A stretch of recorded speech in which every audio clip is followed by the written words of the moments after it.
Hi అండి. నేను doctor Pratyusha Jawadi, పర్టికేర్ ఐవీఎఫ్ సెంటర్ విజయవాడ. ఈ వీడియోలో మనం హిస్ట్రోస్కోపీ అంటే ఏంటి అనే దాని గురించి తెలుసుకుందాం. చాలా మంది మహిళలు గైనకాలజిస్ట్ దగ్గరికి వెళ్ళినప్పుడు వాళ్ళు స్కాన్ చేశాక కానీ, ఏదన్నా టెస్ట్ చేశాక కానీ హిస్ట్రోస్కోపీ అవసరం అవ్వచ్చేమో అని చెప్తూ ఉంటారు. లేదా ఏదన్నా ఫర్టిలిటీ ప్రాబ్లమ్స్ అంటే పిల్లలు పుట్టట్లేదు అని వెళ్ళినప్పుడు ఇన్ఫర్టిలిటీ స్పెషలిస్టుల దగ్గరికి వెళ్ళినప్పుడు హిస్ట్రోస్కోపీ చేసి చూద్దాం అని చెప్తూ ఉంటారు. అసలు హిస్ట్రోస్కోపీ అంటే ఏంటి అనేది ఈ వీడియోలో మనం చూద్దాం. మహిళల్లో గర్భసంచికి అటాచ్డ్‌గా మనకి ట్యూబ్స్, అండాశయాలు కనిపిస్తాయి అన్నమాట. సో, ఈ హిస్ట్రోస్కోపీ అంటే ఏంటి అంటే గర్భసంచి లోపల భాగాన్ని మనం చూడటం అనేది ఈ హిస్ట్రోస్కోపీ అని మనం అంటాం. అంటే ఇప్పుడు ఇది గర్భసంచి అయితే ఈ గర్భసంచి లోపల ఉన్న పార్ట్‌ని చూడటానికి చేసే ప్రొసీజర్‌ని మనం హిస్ట్రోస్కోపీ అంటాం. ఈ ప్రొసీజర్ ఎలా చేస్తారు అండ్ దీనివల్ల ఉండే కాంప్లికేషన్స్ ఏంటి అనేవి మనం తెలుసుకుందాం. అండ్ ఇవి ఎవరిలో రావచ్చు అనేది కూడా చూడాలి. ఎప్పుడైతే మనం ఇన్ఫర్టిలిటీ లేదా ఏదైనా గైనిక్ ప్రాబ్లమ్స్ అంటే హెవీ బ్లీడింగ్ కానీ, బాగా విపరీతమైన పక్కల నొప్పి రావటం పీరియడ్స్ అప్పుడు ఇలాంటివి ఉంటాయో మనం గనక డాక్టర్ దగ్గరికి వెళ్ళినట్టయితే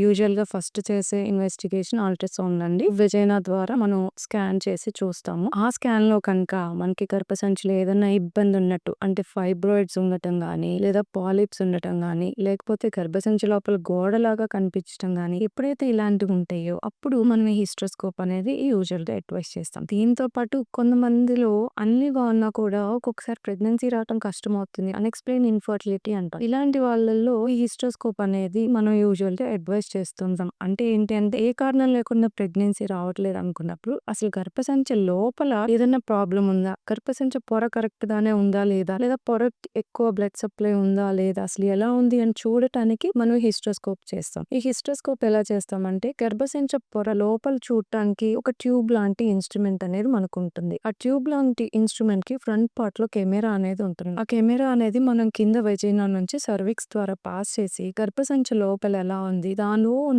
ట్యూబల్ ఓపెనింగ్స్ అంటే ఇప్పుడు గర్భసంచి నుంచి మనకి ట్యూబ్స్ పక్క నుంచి వస్తాయి. ఈ ట్యూబ్ ఓపెనింగ్ అనేది మనకి గర్భసంచిలో ఉంటది. దానికి ఆస్టియా అని 2 హోల్స్ లాగా ఉంటాయి అన్నమాట. ఇవి మనం హిస్ట్రోస్కోప్ లో హెల్దీగా ఉన్నాయా లేదా ట్యూబ్స్ ఏమైనా బ్లాక్ అయినాయా అనేది మనం చూసుకోవచ్చు. దాంతో పాటు గర్భసంచి పై భాగంలో కానీ, లోపల కానీ, కింద భాగంలో కానీ ఎక్కడైనా మనకి ఏమైనా చిన్న చిన్న పాలిప్స్ లాగా ఉన్నాయా అనేవి కూడా మనం ఆ కెమెరా వేసి చూసుకోవచ్చు. దీంతో పాటు గర్భసంచి మధ్యలో కొంతమందికి చిన్న సెప్టమ్స్ గోడ అంటాం. అలా ఉంటే కూడా మనం ఈ హిస్ట్రోస్కోపీలో క్లియర్ గా మన కంటితో చూడొచ్చు అన్నమాట. అలా ఏమన్నా డయాగ్నోస్ అయితే పాలిప్స్ కానీ ఏమన్నా మనం వాటిని సిజర్స్ తో కట్ చేసుకోవటం కానీ లేదంటే తీసేయటం కానీ చేయొచ్చు. దీంతో పాటే కొంతమందికి పెద్ద పెద్ద ఫైబ్రాయిడ్స్ ఉన్నప్పుడు అవి గర్భసంచి లోపల పొరని అదిమినట్టు ఉంటాయి. అలా జరిగినప్పుడు ఏమవుతుందంటే ఎంబ్రియో అటాచ్ అవుతున్నా కానీ లేకపోతే ఒకవేళ అటాచ్ చేయనా రేపు అది అబార్షన్ అవటానికి కానీ ఎక్కువ ఛాన్సెస్ ఉంటాయి. సో అలాంటి ఫైబ్రాయిడ్స్ ఉన్నా కూడా మనం హిస్ట్రోస్కోపీ పద్ధతిలో చూసుకొని అలా ఏమన్నా దాన్ని ఇండెంట్ చేస్తున్నట్టు ఉంటే మనం దాన్ని తీసేసుకోవచ్చు అన్నమాట.